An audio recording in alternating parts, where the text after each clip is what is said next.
नमस्कार दोस्तों, uni exam IAS में आपका फिर से स्वागत है। जो हमारा इनिशिएटिव है जिसमें हम प्रीवियस ईयर क्वेश्चंस पेपर्स के थ्रू रिवीजन सीरीज लाए हुए हैं, उसमें हम आज चालू करेंगे 2014 के हिस्ट्री और आर्ट एंड कल्चर के क्वेश्चंस के थ्रू रिवीजन। आइए शुरुआत करते हैं।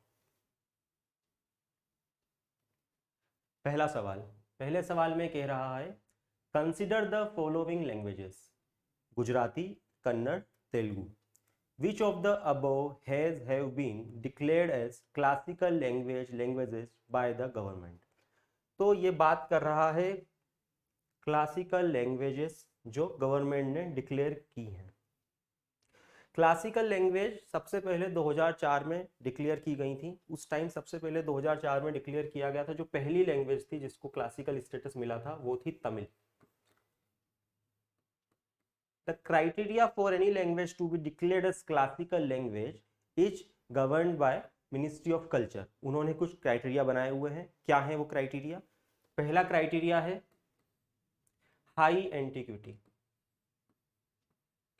कोई भी लैंग्वेज जो कम से कम 1500 से 2000 ईयर्स ओल्ड हो, वो लैंग्वेज, ये पहला क्राइटेरिया है किसी भी लैंग्वेज को क्लासिकल लैंग्वेज का दर्जा मिलने के लिए, जो कि गाइडलाइन है मिनिस्ट्री ऑफ कल्चर की। दूसरा क्राइटेरिया है एंशियंट बॉडी ऑफ वर्क, और वो जो बॉडी ऑफ वर्क है उसकी हेरिटेज वैल्यू हो। एंशियंट बॉडी ऑफ वर्क होना चाहिए जिसकी एक खुद की हेरिटेज वैल्यू हो इस उनके लोगों के बीच में। एक क्राइटेरिया और है, वो क्राइटेरिया है कि जो मॉडर्न लैंग्वेज है और जो एंशियंट लैंग्वेज लिटरेचर है उनमें सिग्निफिकेंस डिफरेंस होना चाहिए। और चौथा क्राइटेरिया है डिफरेंस होना चाहिए मॉडर्न लैंग्वेज जो अभी जिस फॉर्म में वो बोली जा रही है और जो वो एंशियंट टाइम पे थी उसमें डिफरेंस होना चाहिए मॉडर्न और एंशियंट में। और चौथा क्राइटेरिया है ओरिजिनल। ये डिराइव्ड नहीं होना चाहिए, ये लैंग्वेज कहीं से ओरिजिनल होनी चाहिए, डिराइव नहीं होनी चाहिए। गवर्नमेंट ऑफ इंडिया ने आज तक 6 लैंग्वेजेस को क्लासिकल लैंग्वेजेस का दर्जा दिया है। जैसा कि मैंने बताया, सबसे पहली लैंग्वेज जिसको ये दर्जा मिला था वो थी तमिल 2004 में। दूसरी लैंग्वेज थी संस्कृत 2005 में। उसके बाद तीसरी और चौथी लैंग्वेजेस थी Telugu and Kannada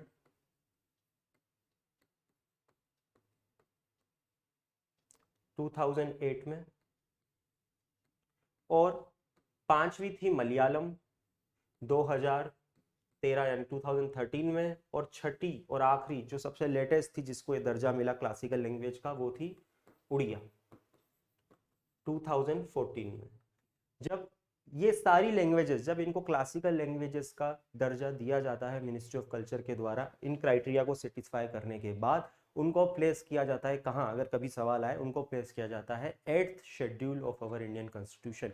8th schedule दोस्तों वो ही शेड्यूल है जहाँ पे लैंग्वेजेस, जो लैंग्वेजेस हम डिक्लेयर करते हैं, वहाँ प्लेस किया जाता है इन्हीं कल्चरल लैंग्वेजेस को। अब आगे हम देते हैं क्लासिकल लैंग्वेजेस को। अब इस लिस्ट में गुजराती का नाम कहीं नहीं है। कन्नड़ और तेलुगु हमने देख लिया कि इनको दिया गया था दर्जा 2008 में, तो इसका आंसर होगा 2 और 3 क्लासिकल लैंग्वेज में। आगे बढ़ते हैं। With reference to the cultural history of India the term panchayatan. अब ये पूछ रहा है कि पंचायतन, क्लासिकल, ये जो इंडिया की कल्चरल हिस्ट्री है इसमें पंचायतन वर्ड का क्या मीनिंग है। दोस्तों पंचायतन वर्ड जब हमारे जो टेम्पल आर्किटेक्चर है, टेम्पल का जब उद्भव हुआ, टेम्पल्स को जब बनाना चालू हुआ, तो जो एक फॉर्म उभर के आई टेम्पल आर्किटेक्चर की वो थी पंचायतन। पंचायतन में क्या होता है, ये मान लीजिए सेंट्रल श्राइन है, ये मेन अपना टेम्पल है। जनरली इंडियन ट्रेडिशन में जो टेम्पल्स बनते हैं तो वो ईस्ट वेस्ट फेजिंग होते हैं। ईस्ट वेस्ट फेजिंग होते हैं। अगर ये ईस्ट है और ये वेस्ट है तो टेम्पल इस तरीके से होगा। इसके चारों कॉर्नर पे छोटी छोटी सब्सिडरी श्राइन्स होती हैं, 4 कॉर्नर्स पे, और ये पूरा एक टेम्पल कॉम्प्लेक्स। इस तरह से जब टेम्पल्स का निर्माण होता है, कंस्ट्रक्शन होता है, तो उसको कहते हैं पंचायतन फॉर्म ऑफ टेम्पल आर्किटेक्चर, जहाँ पे मेन श्राइन बीच में है और 4 सब्सिडरी स्ट्रक्चर 4 कॉर्नर्स में है, और जो इनका ओरिएंटेशन होता है जनरली ईस्ट टू वेस्ट होता है सेंट्रल श्राइन का। अब इसका अर्लीस्ट अवेलेबल एग्जाम्पल है दशावतार टेम्पल। दशावतार टेम्पल हम जानते हैं दोस्तों, गुप्ता पीरियड का एक टेम्पल है, कहाँ पे है, ललितपुर में है दशावतार टेम्पल। ये एक्स्ट्रा इंफॉर्मेशन है, दशावतार टेम्पल। दोस्तों आप इस पे गूगल पे सर्च करिएगा, बहुत ही खूबसूरत यहाँ पे सैंडस्टोन से विष्णु की बहुत सारी अलग अलग मूर्तियां हैं, और भी लोगों की और भी देवी देवताओं की मूर्तियां हैं, गंगा यमुना और भी आपको मिलेंगे, तो आप इसको देख सकते हैं। दशावतार टेम्पल ये अर्लीस्ट अवेलेबल एग्जाम्पल है पंचायतन आर्किटेक्चर का, पंचायतन टाइप ऑफ टेम्पल आर्किटेक्चर का दशावतार टेम्पल, जो कि है देवघर डिस्ट्रिक्ट, ललितपुर, यूपी। तो दोस्तों ऑप्शन देखते हैं।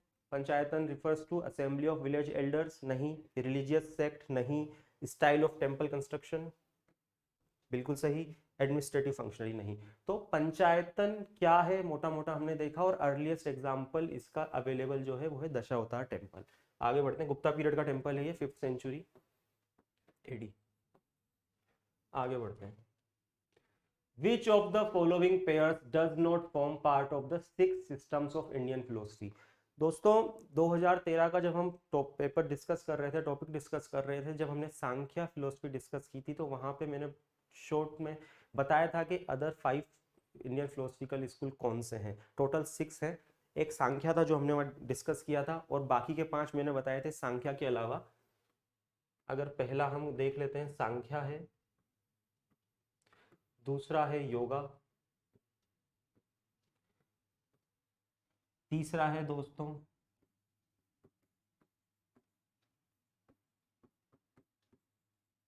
फिर न्याय,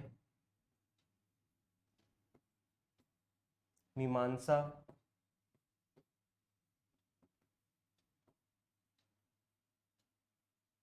और छठा है उत्तर मीमांसा।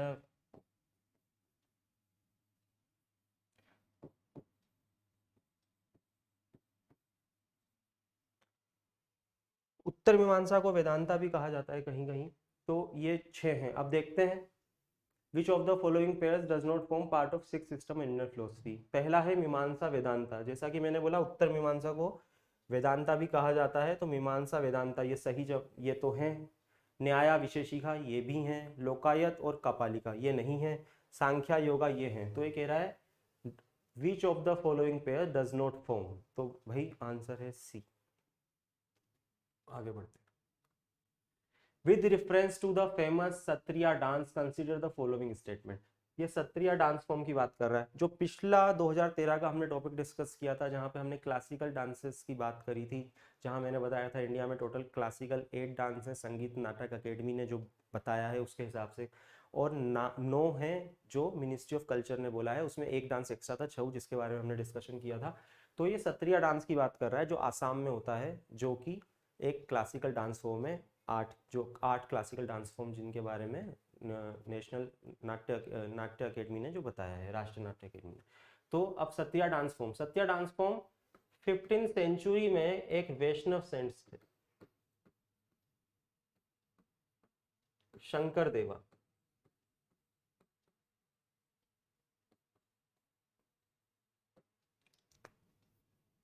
शंकर देवा थे, इन्होंने वैष्णव सेंट थे, इन्होंने एक डांस फॉर्म डेवलप किया। उस डांस फॉर्म में ड्रामा डांस फॉर्म था, जिसमें स्टोरीज, वैष्णव सेंट्स की स्टोरीज, कृष्णा की स्टोरीज, रासलीला की स्टोरीज, उसको लोगों को सुनाया जाता था डांस फॉर्म में, ड्रामा फॉर्म में, डायलॉग्स के थ्रू। ये वैष्णव मठ्स होते थे, सत्र 17 जो ये वैष्णव मठ्स होते थे, उन्होंने over a period of time इस डांस फॉर्म को डेवलप किया, और जो हम करंट फॉर्म में देखते हैं वो धीरे धीरे डेवलप होके, जो इन्होंने इनको पेट्रोनाइज किया, उस फॉर्म में करंटली आज आया, इसलिए इसका नाम पड़ा सत्रिया डांस। अब हम ऑप्शन देखते हैं। Sattriya is a combination of music, dance and drama, सही है। तो दूसरा देखते हैं, it is a centuries old living tradition of Vaishnavites of Assam, ये भी ठीक है, हमने देखा 15 सेंचुरी से है। It is based on classical ragas and talas of devotional song composed by Tulsidas, Kabir and Mirabai, ये तो हमने कहीं नहीं देखा, ये तो 15 सेंचुरी में शंकर देवा के द्वारा चालू किया गया है, इसमें तो नहीं है, तो ये गलत है, तो आंसर है 1 एंड 2। अगला question, with reference to the Indian history of art and culture, consider the following pairs, famous work of sculpture। पहला, the grand image of Buddha's Mahaparinirvana with numerous celestial musicians above and the sorrowful figures of his followers below, Ajanta. ये दोस्तों बिल्कुल ठीक बात है, अजंता में Buddhism और Hinduism दोनों के वहाँ पर मोनूमेंट्स हैं, और जो बुद्धिज्म मोनूमेंट है उनमें एक केव में ये भी बहुत ही फेमस स्कल्पचर है वहाँ का, जिसमें बुद्धा महापरिनिर्वाण प्राप्त कर रहे हैं, और ये बाकी की जो चीज़ें इसमें बताई गई हैं वैसी वहाँ पत्थरों पे उकेरी गई हैं। ये बिल्कुल सही स्टेटमेंट है। अजंता और भी फेमस है पेंटिंग्स के लिए जो हम जानते हैं। दूसरा option, a huge image of Varaha avatar or incarnation of lord Vishnu as he rescues goddess earth from the deep chaotic water, sculpture on rock, mount Abu.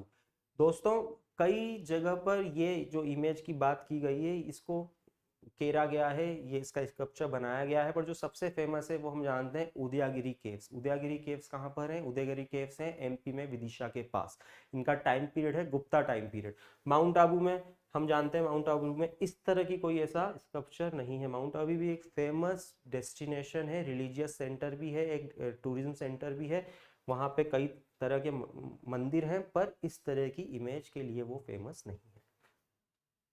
अगला, Arjun penance, descent of Ganga sculpted on the surface of huge boulders, Mamallapuram. दोस्तों ये भी सही है, इसके लिए थोड़ा सा हम डिटेल में देखते हैं। ममलापुरम, ममलापुरम पल्लव्स का एक नेवी सेंटर था। ये बात हम कर रहे हैं 7th सेंचुरी 8th सेंचुरी की। ममलापुरम का नाम ममलापुरम कैसे पड़ा?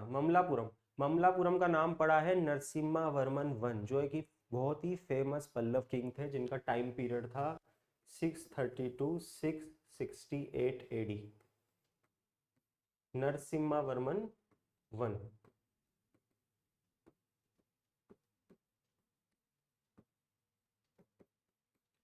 नरसिम्हा वर्मन का जो टाइटल था वो था ममला। ममला मतलब wrestler, he was a great wrestler, इनके नाम पर ही इस जगह का नाम ममलापुरम पड़ा है। ये थे महेंद्र वर्मन वन के सन। महेंद्र वर्मन वन भी एक बहुत ही फेमस पल्लव किंग थे।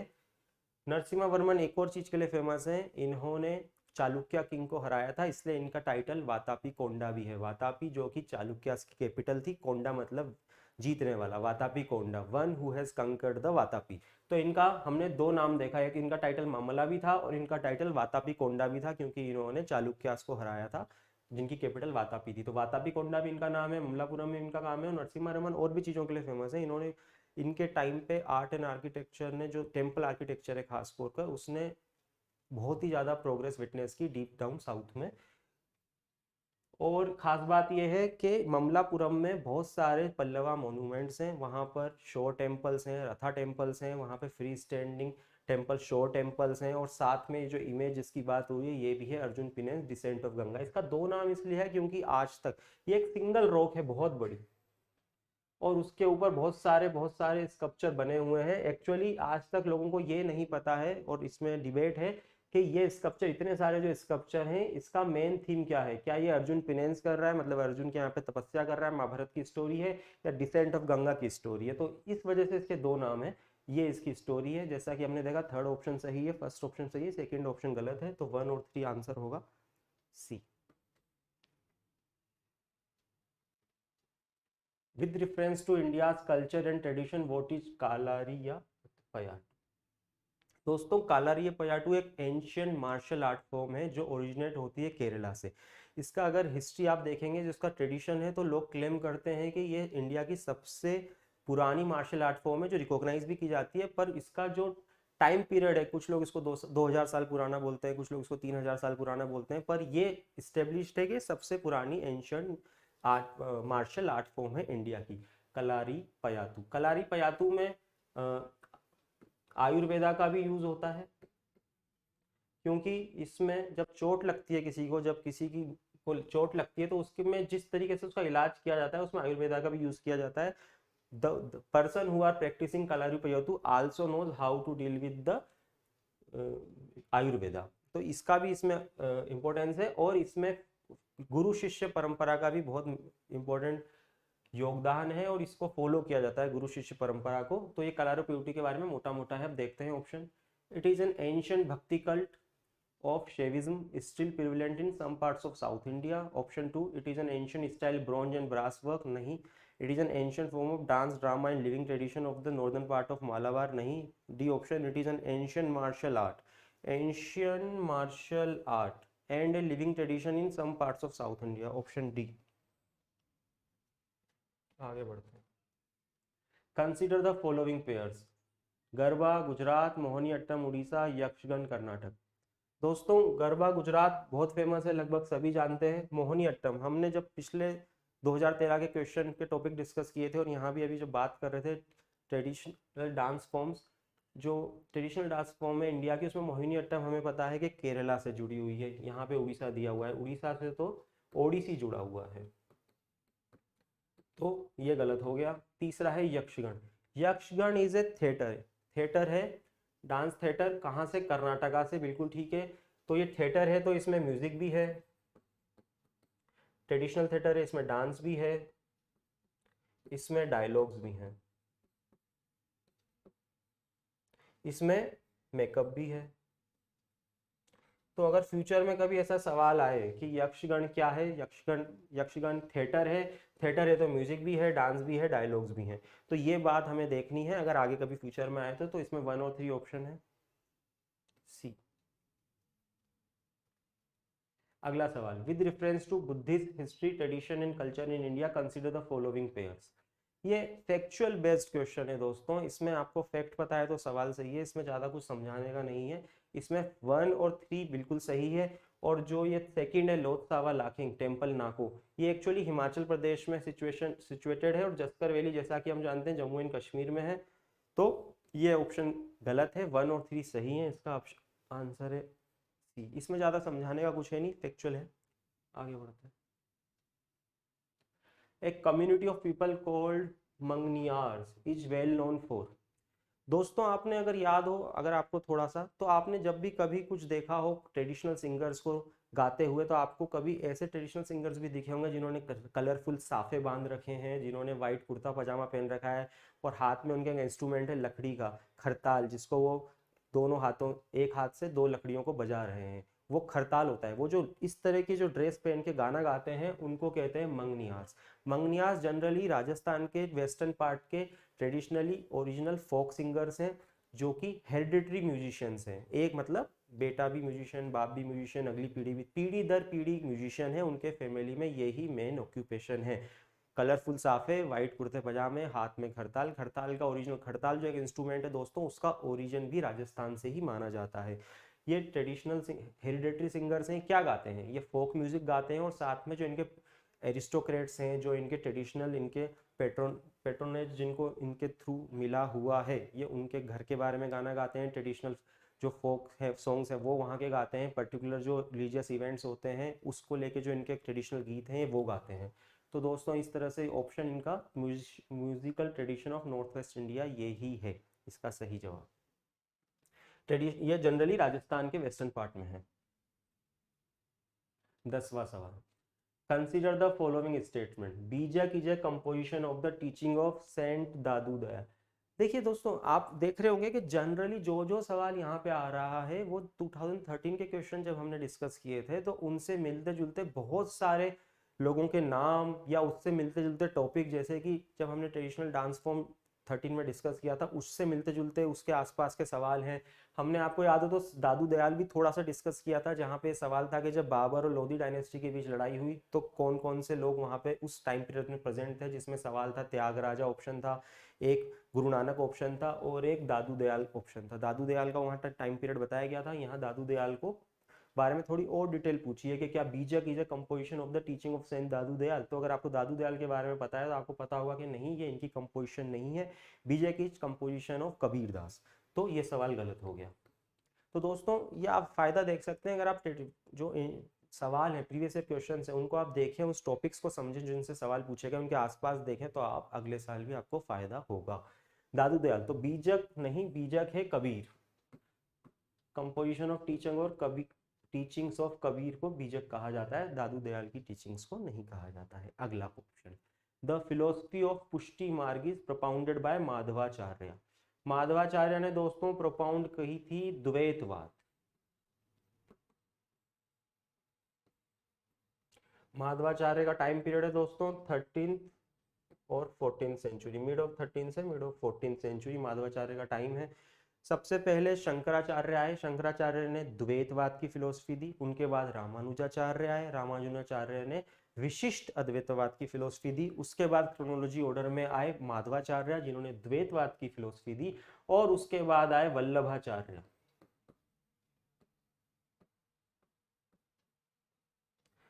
दोस्तों वल्लभाचार्य जिनका टाइम पीरियड है 15th से 16th सेंचुरी, इन्होंने पुष्टि मार्ग की फिलोसफी प्रोपाउंडेड करी, ये गुजरात में थे।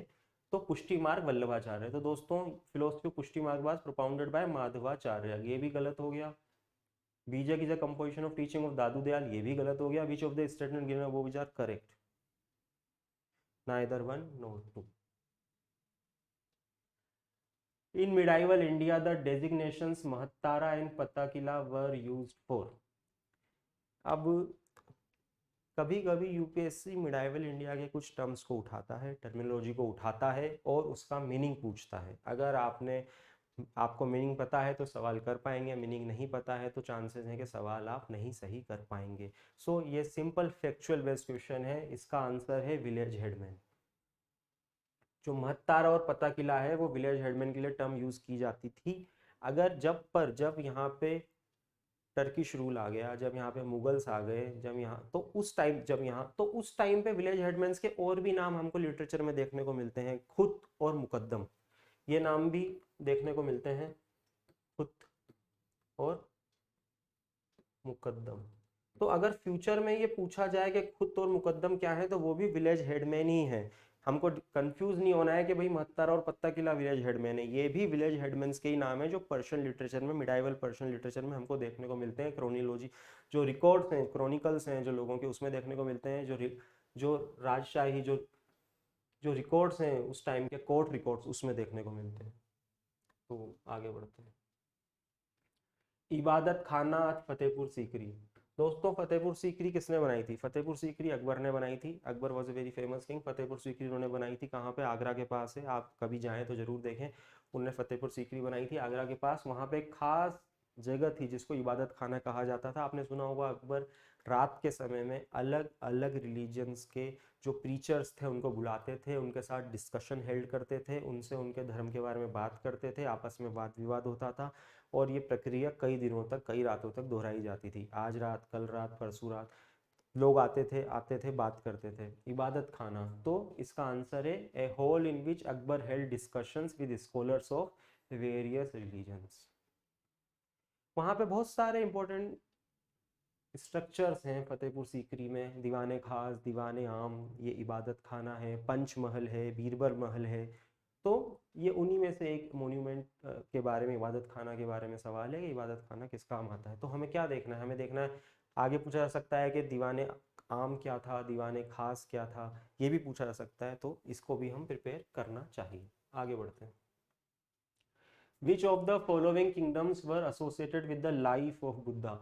देखिए फिर सवाल आ गया। मैंने कहा बुद्धा, पिछले जो 2013 के हमने डिस्कशन किया था, हमने कहा था कि बुद्धिज्म और जैनिज्म को पसंद किया जाता है। सवाल हर साल एक ना एक आता ही है, तो सीधा बुद्धा से सवाल आया। विच of the following kingdoms were associated with the life of Buddha? देखिए बुद्धा जब वो जिंदा थे तो जनरली वो गंगेटिक प्लेन जो था उसी में वो रहे, और गंगेटिक प्लेन में भी जब उनको निर्वाण मिल गया, जब उनको ज्ञान की प्राप्ति हो गई, उसमें भी सबसे ज्यादा टाइम उन्होंने जहाँ बिताया उस जगह का नाम था श्रावस्ती, जो अभी अभी के करंट यूपी में है श्रावस्ती। अब ये कह रहा है कि following kingdoms were associated with the life of Buddha. Option है अवंती, कौशल, गंधारा, मगधा। देखिए गंधारा आपको पता है कि नॉर्थ वेस्टर्न फ्रंटियर पे था, अभी का जो पाकिस्तान अफगानिस्तान है उसमें था गंधारा, वहां पे बुद्धा कभी नहीं गए, तो ये उनकी लाइफ टाइम में कभी भी गंधारा बुद्धा नहीं गए। अगला ऑप्शन है अवंती, कौशल, मगध। मगध वो गए हमें पता है, कौशल श्रावस्ती अभी मैंने बताया, कौशल श्रावस्ती कौशल में था। मगध राजगीर कई बार गए हैं, बात हुई है, बिंबिसार से मिले हैं, हमको पता है।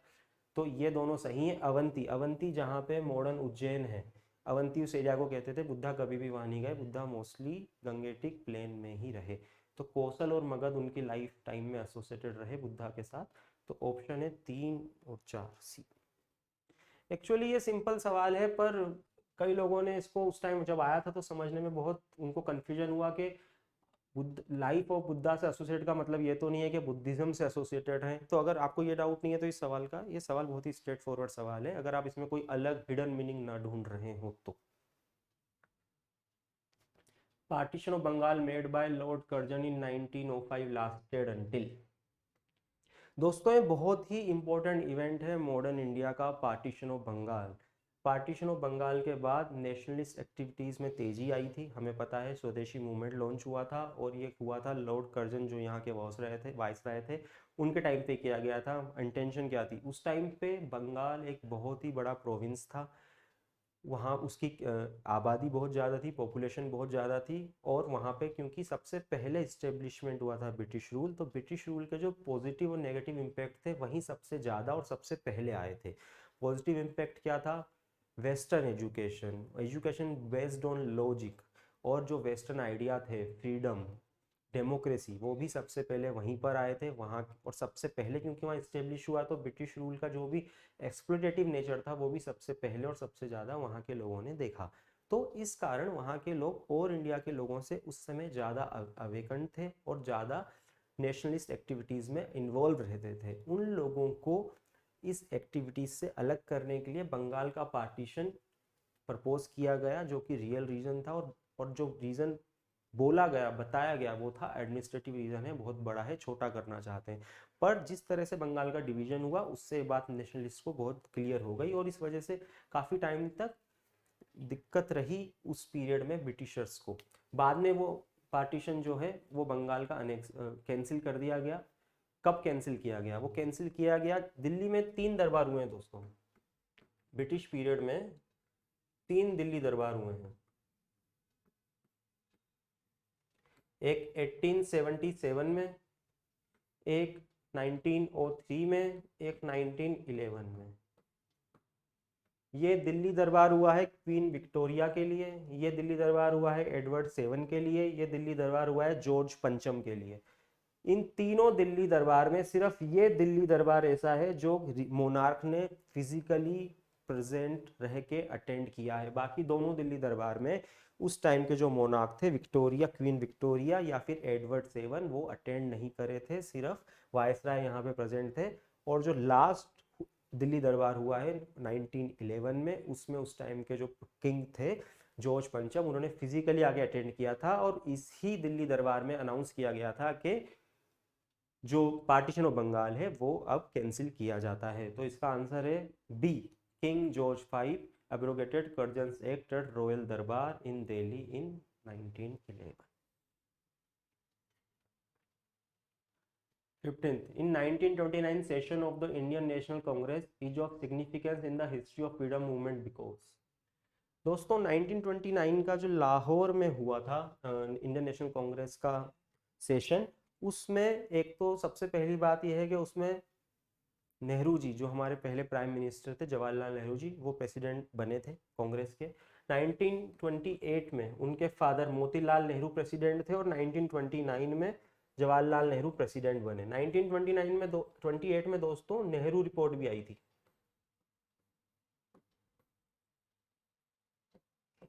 जो मोतीलाल नेहरू की अध्यक्षता में एक कमेटी बनी थी, उसने लिखी, उसके द्वारा ये आई थी नेहरू रिपोर्ट। नेहरू रिपोर्ट में डोमिनियन स्टेटस मांगा गया था फॉर इंडियन पीपल।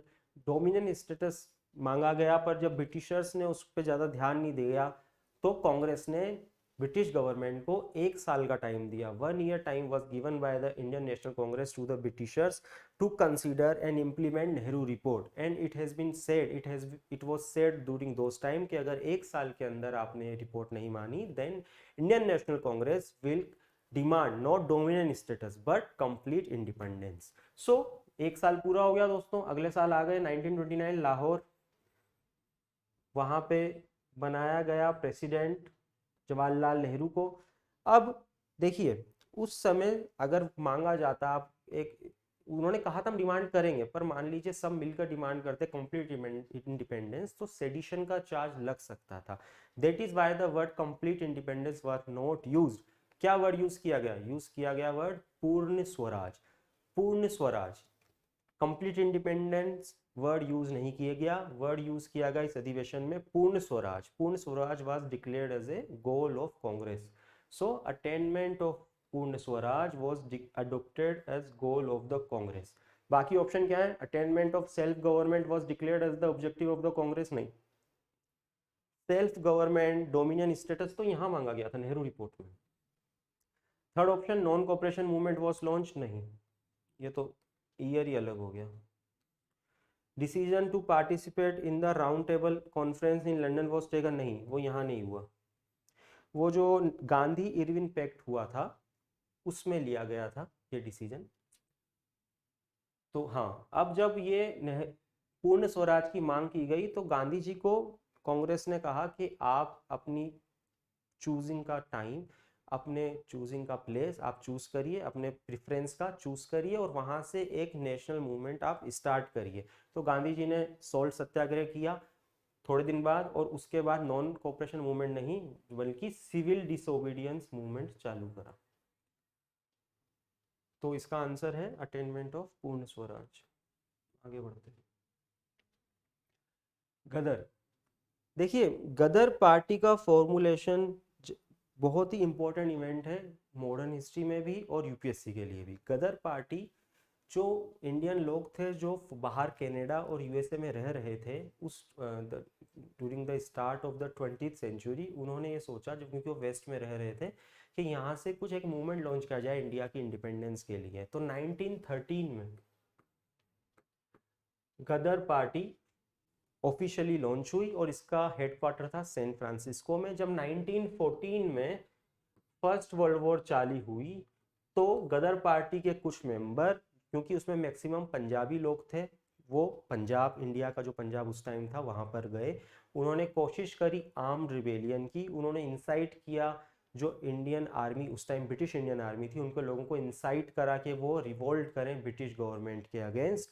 रिवोल्ट और ये जो इंटेंशन थी, ये मूवमेंट था, ये अनसक्सेसफुल रहा इंडियन ब्रिटिश इंडिया में पंजाब के अंदर। और फिर जब इसको पकड़ा गया, इस मूवमेंट का को ब्रिटिश गवर्नमेंट को पता लगा तो लोगों को पकड़ा गया और 1950 में लाहौर कॉन्स्पिरेसी केस, बड़ा फेमस केस था उस जमाने में दोस्तों, लाहौर कॉन्स्पिरेसी केस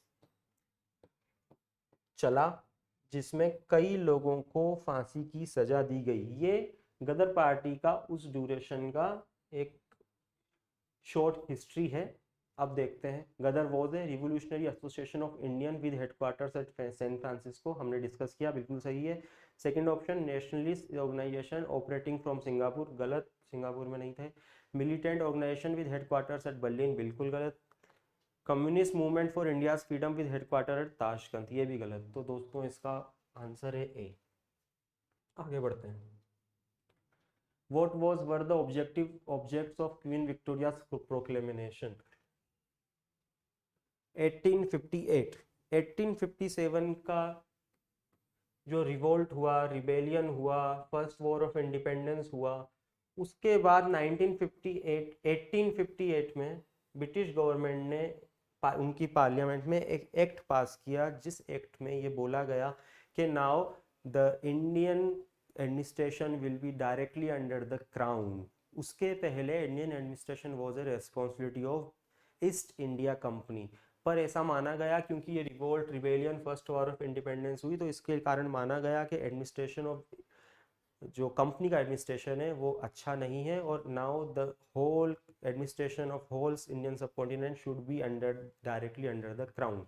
तो ये उसी के बारे में बात हो रही है। इसमें जो डिक्लेरेशन किए गए थे उसमें ये माना गया, उस टाइम ये ऑब्जर्व किया गया कि 1857 में कई रॉयल प्रिंसेस ने और कई जमींदारों ने ब्रिटिश गवर्नमेंट का साथ दिया था, और ये माना गया कि जिन्होंने भी साथ नहीं दिया, जैसे झांसी की रानी, इन्होंने साथ, इस तरह के लोगों ने जिन्होंने साथ नहीं दिया, वहाँ के जो रूलर थे उन्होंने साथ नहीं दिया, तो ये माना गया कि इनका कारण ये था क्योंकि अपने अपने एरिया को बढ़ाने के जो एक्शन था उसमें इन्होंने इस नेटिव रूलर्स को अपने आप से दूर कर लिया। तो ये भी बोला गया कि नेटिव रूलर्स को पार्टी बनाओ और इंडिया में अपने रूल को सेफ रखो। तो इसलिए एक ये जो ऑप्शन देखते हैं, to disclaim any intention to annex Indian state, ये स्पेसिफिकली उसमें बोला गया ताकि इंडियन प्रिंसेस को ये लगे कि British government doesn't have any intention to annex their state, ऐसा करके उनके साथ कोऑर्डिनेशन और उनका कोऑपरेशन लिया जा सकता है, ये सोच के ये इस प्रोक्लेमेशन में बोला गया था। सही जवाब। To place the Indian administration under British crown, हमने डिस्कस कर लिया। तीसरा, to regulate East India Company's trade in with India, नहीं गलत। 1833 का जो चार्टर एक्ट था उसमें कंपनी की मोनोपोली कंप्लीटली हटा दी गई थी। इसके पहले 18 कंप्लीटली हटा दी गई थी, और ये एक एडमिनिस्ट्रेटिव बॉडी ही थी। और ये ईस्ट इंडिया कंपनी तो हमने जैसे देखा, इसका तो एडमिनिस्ट्रेशन कंट्रोल पूरी तरह से हटा दिया गया था, इस तरह की कोई बात इस एक्ट में नहीं थी। 1 और 2 is the only correct option. 18, the Radcliffe committee was appointed to. दोस्तों बहुत ही सिंपल सवाल है, रेडक्लिफ कमेटी क्यों अपॉइंट की गई थी? इंडिया का जब पार्टीशन हुआ था तो इंडिया पाकिस्तान की बाउंड्री को डिसाइड करने के लिए ये कमेटी बनी थी, रेडक्लिफ कमेटी। तो ये delimit boundaries between India and Pakistan. बाकी ऑप्शन देखते हैं। Solve the problems of minorities, नहीं। Give effect to independence bill, नहीं। Inquire into riots in East Bengal, नहीं। C option. दोस्तों ये 2014 का हमने अभी हिस्ट्री और आर्ट एंड कल्चर का डिस्कशन किया, जिसमें हमने देखा कि कितने टॉपिक दोबारा रिवाइज भी करे, और हमने देखा कितने टॉपिक 2013 से मिलते जुलते भी आए थे। तो ये जब सीरीज पूरी हो जाएगी तो it will give a boost to your preparation for the civil service preliminary examination. तो दोस्तों इसी तरह हमसे जुड़े रहिए। अगर आपको ये वीडियो पसंद आए तो please like, share and subscribe this channel. दोबारा मिलते हैं नए साल के एग्ज़ाम का जब पेपर हम डिस्कस करेंगे। Thank you very much.